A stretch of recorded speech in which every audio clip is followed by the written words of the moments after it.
Ibu Arka terduduk diam di kursi meja makan, tubuhnya masih gemetar dan hatinya begitu sakit. Ia tak menyangka jika anaknya telah melakukan hal di luar batas.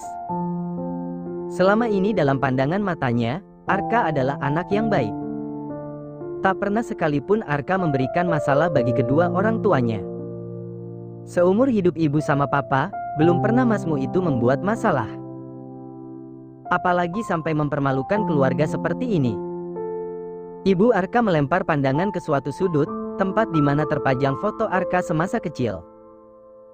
Sementara Rianti tertunduk, ia merasa keputusannya ini terlalu terburu-buru. Harusnya ia tunda saja dulu, kalau hasilnya akan membuat Ibu Arka menjadi sedih dan terluka seperti ini. Sementara di luar, Rio tiba bersama dengan Liana. Tadi seusai membuat laporan ke kantor polisi, Rio mengajak Liana untuk sedikit menghibur diri. Ia mengajak wanita itu berbelanja keperluan dan juga makan bersama. Rio baru mendapatkan honornya kemarin. Sejak jauh hari ia sudah berniat untuk menyenangkan hati Liana, jika honornya tersebut telah dibayar.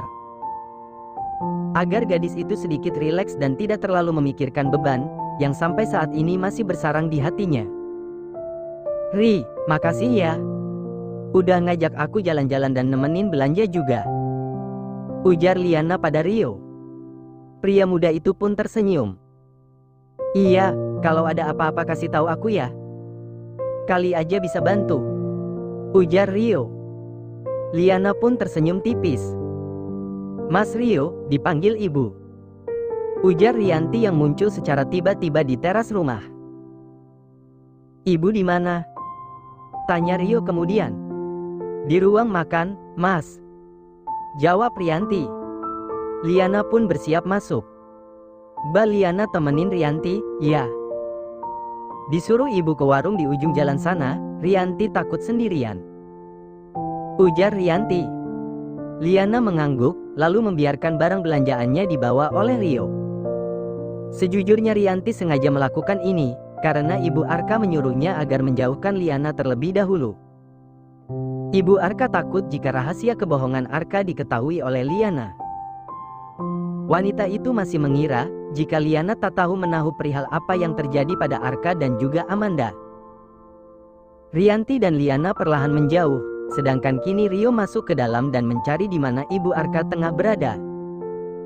"Bu," panggil Rio, seraya meletakkan belanjaan Liana ke atas kursi ruang tamu. "Ibu." Rio menghentikan langkah, tepat di depan pintu sekat yang menuju ke arah ruang makan. Tampak Ibu Arka duduk dengan wajah begitu dingin. Hal yang belum pernah sekalipun Rio lihat, sepanjang ia mengenal Arka dan juga orang tua itu. "Ibu kenapa, Bu?" tanya Rio heran. "Ibu panggil, Rio," lanjut pemuda itu lagi. Ibu Arka menoleh dengan tatapan yang tajam menghujam. "Ibu cuma pengen kamu jawab iya atau tidak, Rio." Rio mengerutkan kening, tak mengerti dengan apa yang dibicarakan oleh Ibu Arka. "Maksud ibu?" tanya Rio lagi. "Iya atau tidak, Arka menghamili perempuan yang berusia 10 tahun di atasnya?" Petir seakan menyambar, Rio terkejut sekaligus syok mendengar pertanyaan itu. Ia tak menyangka jika hal ini telah sampai ke telinga Ibu Arka.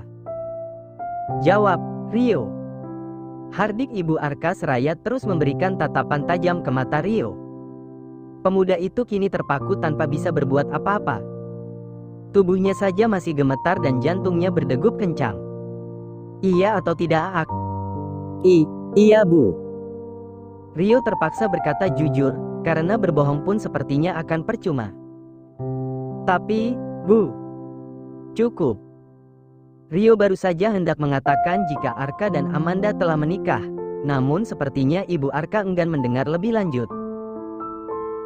Ia melihat luapan kemarahan di mata wanita itu. "Pergi dari sini dan cari Arka. Suruh menghadap ibu, segera. Karena ibu dan Rianti tidak bisa menghubungi dia." "Tapi, Bu, ibu bilang, pergi." Rio diam lalu pergi meninggalkan tempat itu. Ia berjalan cepat, saat itu Liana yang baru kembali dari warung dapat melihat langkah Rio meski Rio tak melihatnya. Malam itu Rio berusaha menghubungi Arka untuk memberitahukan perihal masalah ini kepada sahabatnya itu. Namun sejak tadi tak ada yang mengangkat, meski telepon tersambung. Jelas saja, karena handphone Arka tertinggal di penthouse. Sedang ia kini masih terbaring di rumah sakit. Duh, Kak. Lo di mana sih? Hah. Rio menghela nafas, seraya terus menghubungi nomor Arka. Sementara di rumah sakit, Amanda kini tengah menyuapi suaminya. Hal yang belum pernah ia lakukan selama menjadi istri Arka. Ada sesekali ia pernah menyuapkan makanan pada pemuda itu. Tapi itu adalah makanannya, bukan sengaja disiapkan untuk Arka. Kalau ngelihat kamu kayak gini, rasanya aku pengen sakit terus. Ujar Arka seraya menatap Amanda. Wanita itu tersenyum sambil terus menyuapi Arka. Jangan dong. Akunya sedih, nggak ada yang nemenin tidur. Anak-anak kamu juga bakalan sedih, nggak didongengin papanya. Arka tersenyum lalu mengelus perut Amanda. Udah mau 7 bulan kamu ya, Dek? Udah makin aktif, Kak. Kadang aku lagi sibuk meeting dia gerak mulu, nggak berhenti-berhenti. Lagi-lagi Arka tersenyum. Berarti mereka sehat, men. Iya, sih. Tapi akunya jadi makin takut. Ujar Amanda. Takut kenapa? Tanya Arka heran. Ya, udah deket-deket bulan mau lahiran gini. Aku banyak khawatir, takut gimana nanti proses lahirannya. Udah nggak usah dipikirin. Nanti malah fokus ke situ, kamunya jadi stres, bisa sakit kamu. Kasian kamu, kasian mereka juga. Lagian ada aku kok. Aku akan ada di samping kamu saat kamu melahirkan. Amanda mengangguk lalu tersenyum. Nih, lagi. Udah, aku kenyang. Ujar Arka. Amanda lalu memberinya minum. Makasih ya, men. Iya. Jawab Amanda lalu tersenyum. Ia lalu beranjak dan meletakkan piring bekas makan suaminya ke atas nampan yang ada di meja. Tak lama kemudian handphone wanita itu pun berbunyi. Makanan aku udah sampai. Aku ke depan dulu ya, Kak. Ujar Amanda. Hati-hati kamu. Ujar Arka kemudian. Iya. Amanda lalu pergi meninggalkan tempat itu untuk menuju ojek online yang membawakan pesanannya. Amanda berjalan ke depan, mengambil pesanan berupa makanan. Ia tak pulang ke rumah karena ingin menemani Arka. Ia lalu kembali ke dalam dan melangkah dengan perlahan. Namun kemudian ia teringat harus membeli vitamin untuk dirinya sendiri. Karena vitamin yang diberikan dokter untuknya telah habis.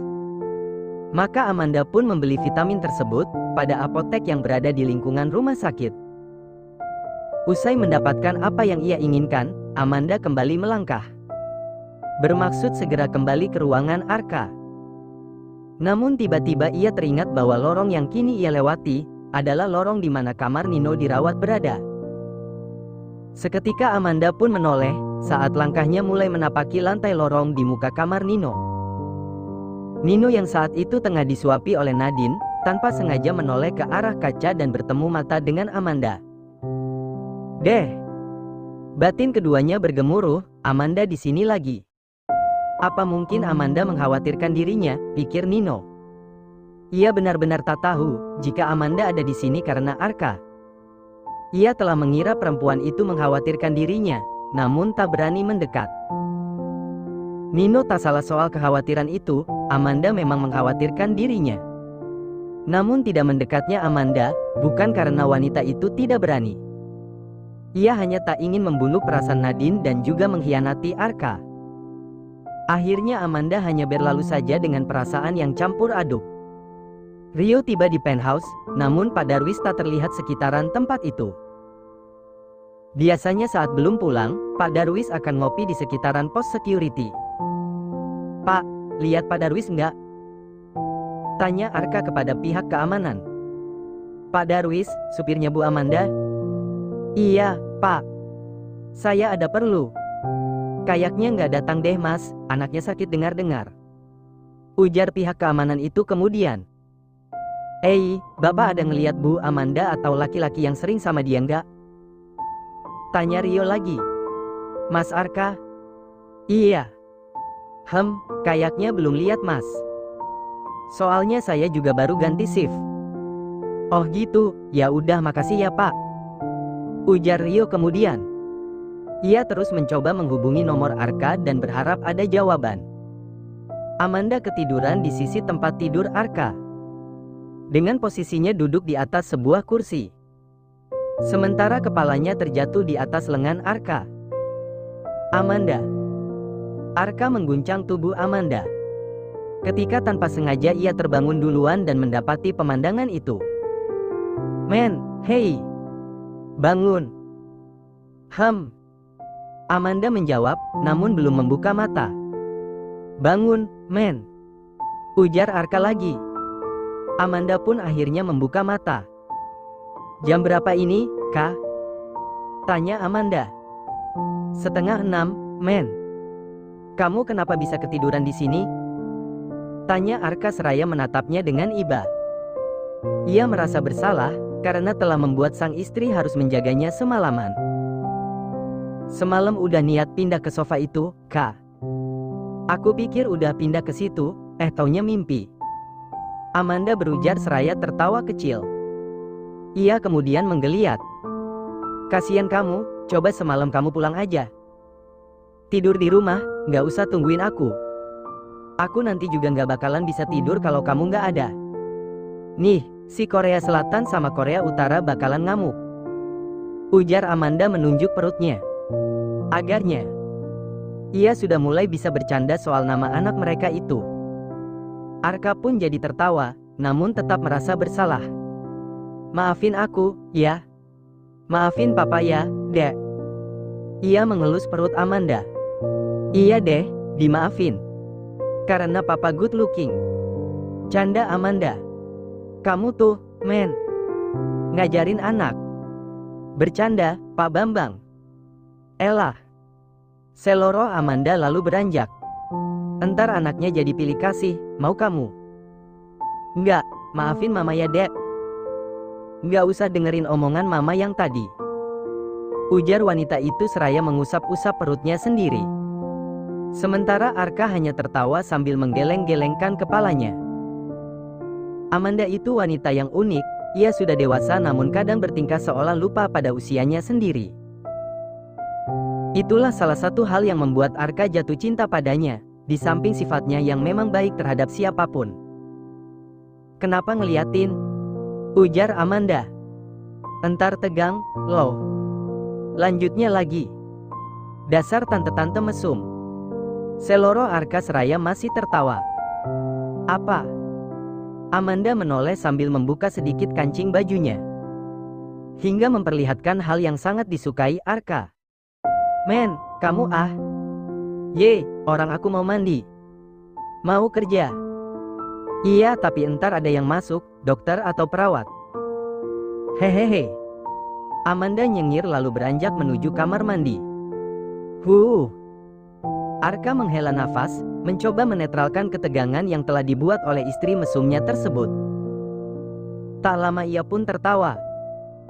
Seusai mandi dan menyuapi Arka, serta menyuruhnya meminum obat. Amanda pamit pada suaminya itu untuk berangkat ke kantor. Kamu nggak ganti baju dulu ke rumah? Tanya Arka. Tadi aku suruh Anita, titipin baju aku ke Pak Darwis. Emang Pak Darwis hari ini udah masuk? Udah katanya tadi. Terus, entar kamu mau ganti baju depan Pak Darwis gitu? Amanda terdiam, namun detik berikutnya ia malah tertawa terbahak-bahak. Ya enggak lah, Arka. Kan bisa di kantor, di ruangan aku. Kamu kayaknya semenjak sakit, ada saraf yang terganggu deh. Masa iya kamu berpikirnya kayak gitu? Kamu pikir aku cewek murahan? Arka mulai menyadari jika ucapannya tersebut salah. Iya ya, kenapa aku berpikiran kayak gitu? Gumamnya kemudian. Di depan kamu doang, aku murahan. Ujar Amanda seraya tertawa. Iya, mungkin karena itu tuh. Aku jadi berpikiran ngaco kayak tadi. Kamu kan nakal banget kalau diranjang, jadinya aku takut. Ye, kalaupun aku mau selingkuh. Ngapain sama Pak Darwis, orang ada Nino.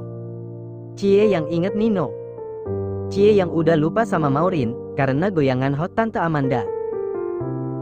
Arka memukul gemas istrinya itu pada bongkahan belakang yang ia sukai.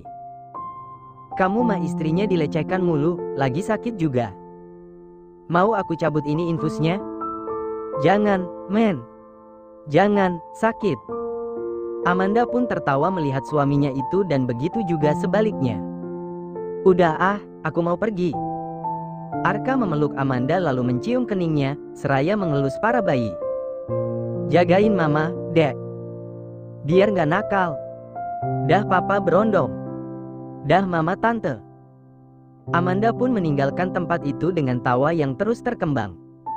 Di rumah Amanda yang satunya, Mbak Anita. Rio tiba dengan menggunakan motornya. Saat itu kebetulan Maid Anita dan yang lainnya tengah membersihkan halaman rumah.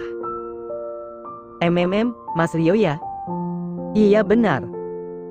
Ujar Rio seraya turun dari motor dan meletakkan helmnya di atas kendaraan itu. Ada apa mas? Tanya Maid Anita heran. Tumben kesini. Lanjutnya lagi. Tahu Arka di mana enggak? Tanya Rio. Oh beliau sedang sakit, mas. Hah, Arka sakit? Badak gitu bisa sakit? Rio tak percaya. Pasalnya sepanjang ia berteman dengan Arka selama ini, Arka tidak pernah sakit. Iya, Bu Amanda yang bilang gotuy. Saya boleh minta nomor Amanda nggak? Soalnya Arka nggak bisa dihubungi. Saya perlu untuk kasih tahu soal kerjaan dan juga urusan kuliah. HP-nya mungkin tinggal di penthouse, mas. Iya makanya. Saya minta nomor Bu Amanda ya. Maid Anita lalu mengeluarkan handphone dan memberikan nomor kontak Amanda kepada Rio. Usai berterima kasih, Rio pun meninggalkan tempat itu. Halo. Rio menelpon Amanda ketika dirinya sudah di kampus. Halo. Amanda, ini gue Rio. Ri. Lo nyariin Arka ya? Tanya Amanda di seberang. Iya, sorry ya men. Terpaksa gue minta nomor lo ke Mbak Anita, gue bingung banget nyariin Arka. Dia sakit? Iya, kena blok jantung dia. Hah, itu kayak penyakit jantung? Iya, tapi udah baik-baik aja. Gara-gara kebanyakan kopi sama rokok. Duh tuh anak serius deh, men. Ngopi sama ngerokoknya kuat banget, kalau di lokasi syuting. Makanya itu, Ri. Jadi kayak irama jantungnya itu melambat dan gak teratur. Duh ada-ada aja deh, jadi takut gue. Dia udah gak apa-apa. Cuma emang masih gue suruh di rumah sakit dulu aja, biar ada dokter dan perawat yang ngurusin. Dia di rumah sakit mana sekarang? Sama dengan tempat gue kemarin dirawat. Kamarnya juga sebelahan, VIP 107. Oh ya udah, deh. Gue kesana ya, men. Ya udah, paling dia lagi main Free Fire. Kan dia bocil FF. Rio tertawa. Lo baik-baik aja kan, anak lo gimana? Tanya Rio lagi. Gue baik, nih si Soleh Solihun juga baik. Ujar Amanda. Seketika Rio tertawa. Kalau cewek, gue pengen namain Ica dan Tapasya. Ujar Rio seraya menahan tawa, namun berakhir pecah. Amanda pun tak kalah gelinya mendengar nama itu. Namanya sih nggak ada masalah, gue inget neneknya. Ujar Amanda masih tertawa. Demi dewa. Ucap mereka bersamaan. Lalu mereka pun kembali tertawa. Lumah, laki sakit masih aja bercanda. Ujar Rio. Amanda masih terkekeh. Gue ke Arka dulu ya, men.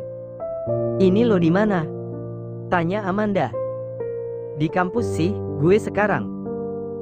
Ya udah, lo kesananya hati-hati. Ujar Amanda. Iya. Ri.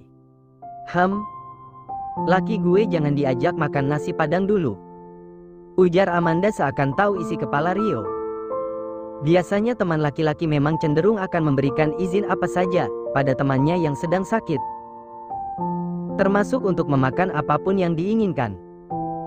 Kagak, paling gue ajak makan seblak. Ih lu, mah. Hahaha. Rio tertawa. Bye, man. Bye, Ri. Rio segera tancap gas menuju ke rumah sakit, tempat di mana Arka dirawat. Sesampainya di sana ternyata Arka tengah tertidur lelap, akibat suntikan obat yang diberikan dokter. Duh gimana nih, tidur lagi si Arka.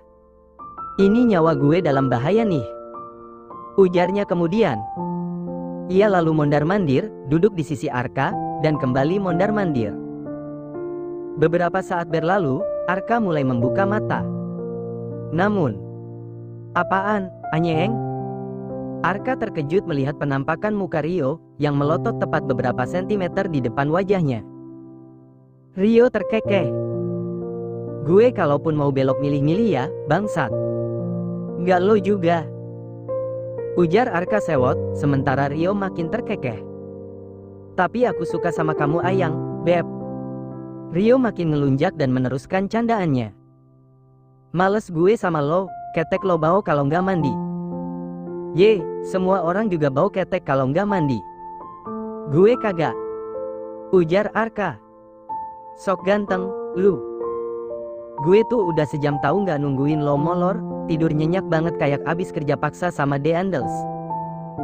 Serius lo udah sejam di sini? Tanya Arka kemudian. Seyes ye udah sejam desene, nyenyenye. Rio mengikuti ucapan Arka seraya mengedepankan rahang bagian bawah, wajah pemuda itu terlihat sewot. Elah lu, temen macem apa? Nunggu sejam doang ngomel. Iye, gue bawa sesuatu nih buat lo. Ujar Rio seraya mengacungkan 2 bungkus nasi padang. Tahu aja lo gue lagi pengen nasi padang. Sama Amanda nggak dikasihkan lo? Bukan lagi. Padahal kalau dia sakit nih, gue turutin apa yang dia mau. Jangan Arka, kememe seseket, nyenyenye. Sebel banget gue, untung sayang. Gerutu Arka. Rumah tangga emang gitu, bro. Untunglah gue single, jomblo pula. Ujar Rio kemudian. Seneng lo? Ujar Arka. Seneng lah, kagak ada yang ngebawelin. Tapi kalau malam sepi, kagak ada yang ngangkangin. Bangsat lu emang. Arka mengeplak kepala Rio. Tak lama mereka pun sudah terlihat di sofa dan tengah, memakan nasi padang. Arka sendiri membawa infus holdernya agar bisa duduk di dekat Rio. Kak, sebenarnya gue mau bilang sesuatu sama lo. Udah gue bilang, gue gak demen sama lo. Lu mah bercanda mulu, ini soal nyokap lo. Nyokap gue? Soal apa? Ujar Arka seraya mengerutkan kening. Rio menghentikan makannya, lalu menghela nafas. Nyokap lo udah tahu soal lo dan Amanda. Kenapa lo gak bilang dari tadi? Arka mulai panik. Udah gak usah panik. Gue emang nunggu nasi lo habis setengah dulu, biar lo punya tenaga buat khawatir. Kalau gue kasih tahu dari tadi, entar lo malah gak makan karena gak enak hati. Arka melirik ke bawah, ke arah tangan Rio yang hendak mengambil rendangnya. Ya gak harus ngambil rendang gue juga, Bambang. Arka sewot, Rio nyengir. Hehehe, gue nyesel ngambil ayam goreng. Ternyata setelah nyium aroma rendang lo, gue jadi pengen. Arka melirik Rio sambil memindahkan rendangnya dengan sedikit kesal. Lalu mengambil ayam goreng milik Rio. Jika bukan teman, ingin rasanya ia melempar kepala Rio dengan tabung oksigen. Arka menghela nafas. Jadi menurut lo, gue harus gimana? Tanyanya kemudian. Ya, lo jujur aja deh kak. Mendingan. Ujar Rio kemudian. Lagian nih ya. Gue takutnya nyokap lo ngira, kalau lo kumpul kebo sama Amanda. Padahal kan lo kumpul dragon. Lo masih sempet-sempetnya bercanda ya, Ri. Lagi genting lo ini. Gue udah tegang dari saat nyokap lo manggil dan marahin gue. Emang kejadiannya gimana sih?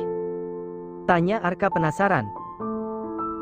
Rio pun akhirnya menceritakan kronologi saat ia dipanggil Ibu Arka dan ditanyai perihal Amanda.